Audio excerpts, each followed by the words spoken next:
Good morning.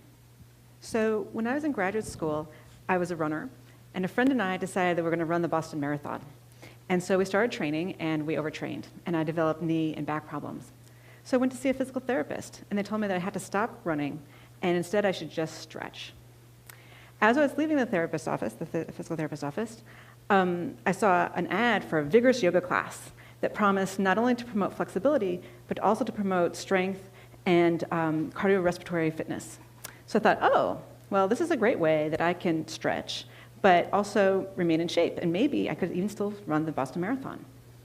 So I went to the yoga class, and I really enjoyed it, except for when the teacher would make all sorts of claims, all sorts of medical claims, but also all sorts of claims about, oh yes, it'll help you, increase your compassion and open your heart, and it's just like, my eyes would roll, and I think, yeah, I'm here for to stretch. But what's interesting was that after a couple of weeks, I started noticing some of these changes. I started noticing that I was calmer, and that I was better able to handle difficult situations, and that indeed I was feeling more compassionate and open-hearted towards other people, and I was better able to see things from other people's point of view. And I was like, how could this be? How could this be? And I thought, well, maybe it's just a placebo response, right? She told me I was going to feel this, so maybe that's why I was feeling it. So I decided to do a literature search to see if there's any research on this. And lo and behold, there was quite a bit, showing both yoga and meditation are extremely effective for decreasing stress. They're also very good for reducing symptoms associated with numerous diseases, including depression, anxiety, pain, and insomnia. They also, there's a couple of very good studies demonstrating it can actually improve your ability to pay attention.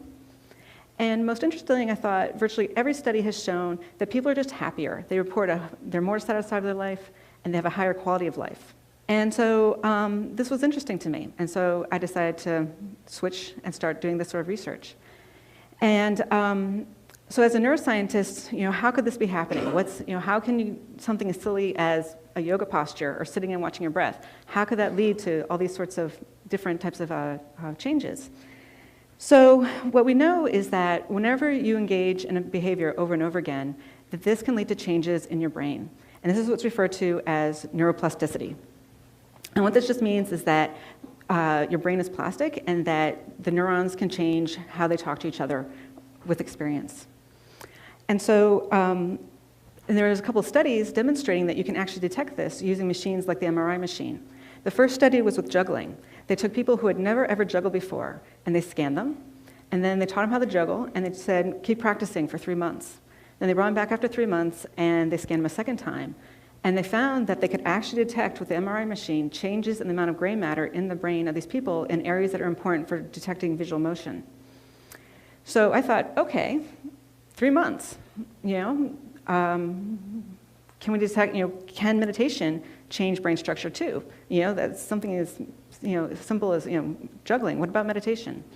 So the first study we did, we recruited a bunch of people from the Boston area, and these were not monks or meditation teachers. These were just average Joes who on average practice meditation about 30 or 40 minutes a day. And we put them in the scanner, and we compared them to a group of people who are demographically matched, but who don't meditate. And what we found is this, that there were indeed several regions of the brain that had more gray matter in the meditators compared to the controls.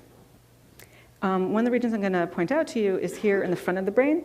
It's an area that's important for working memory and executive decision making. And what was interesting about it was when we actually plotted the data versus their ages. So here in the red squares, that's the controls. And this is something you see actually, it's been well documented that as we get older, not just there, but across most of our cortex, it actually shrinks as we get older. And this is part of the reason why as we get older, it's harder to figure things out and to remember things. And what was interesting was that in this one region, the 50-year-old meditators had the same amount of cortex as the 25-year-olds, suggesting that meditation practice may actually slow down or prevent the natural age-related decline in cortical structure. So now the critics, and there were many critics, said, well, meditators, they're weird. Maybe they're just like that before they started practicing, right? Or a lot of them, they're vegetarians, so maybe it has something to do with their diet or something else with their lifestyle, Couldn't possibly be the meditation, it had something else, right? And to be fair, that could be true. This first study could not address that. So we did a second study. In this study, what we did is we took people who had never meditated before, and we put them in the scanner, and then we put them through an 8-week meditation-based stress reduction program, where they were told to meditate every day for 30 to 40 minutes. And then we scanned them again at the end of the 8 weeks, and this is what we found. So what you can see is that several areas became larger. In this slide, we can see the hippocampus.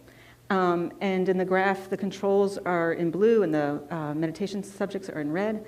And what we see is that the hippocampus, and this is an area that's important for learning and memory. It's also important for emotion regulation. And what's interesting is there's less gray matter in this region in people who have depression and PTSD. Another region we identified was the temporal parietal junction, which is here above your ear. And it's important for perspective taking and empathy and compassion. And again, these are both functions which people report changing when they start practicing meditation and yoga.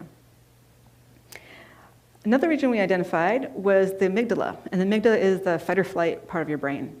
And here we actually found a decrease in gray matter. And what was interesting was that the change in gray matter was correlated with the change in stress. So the more stress reduction people reported, the smaller the amygdala became. And this was really interesting because it's sort of the opposite and parallel of what some animal studies have shown. So Chatterjee and colleagues using rodents, they took rodents who were just happy, normal rodents, and they had them in their cage, and they measured their amygdala, and then they put them through a 10-day stress regimen. And at the end of the 10 days, they measured their amygdala, and this exact same analogous part of their rat brain grew. So we found a decrease with stress. They found an increase with stress. What was interesting is that then they left the animals alone. And 3 weeks later, they went back and tested them again. And 3 weeks later, that same part of the amygdala was still large. And the animals, even though they were in their original cages where they were happy, were still acting stressed out. So they were cowering in the corner, and they just weren't exploring the space the way they had before. And so this is the exact opposite of what we saw with the humans, because with the humans, nothing has changed with their environment. They still had their stressful jobs, all the difficult people in their lives are still being difficult, and the economy still sucked, but yet, their amygdala got smaller and they were reporting less stress. And so together, these really showed that the change in the amygdala, it's not responding to the change in the environment, but rather it's representing the change in the people's reaction and relationship to their environment. And then the other thing that the study shows us is that it wasn't just that people were saying, oh, I feel better, or that it was a placebo response, or that they were trying to please us, that there was an actual neurobiological reason why they were saying they felt less stressed. And so the idea that I'd like to share with all of you today is that meditation can literally change your brain. Thank you.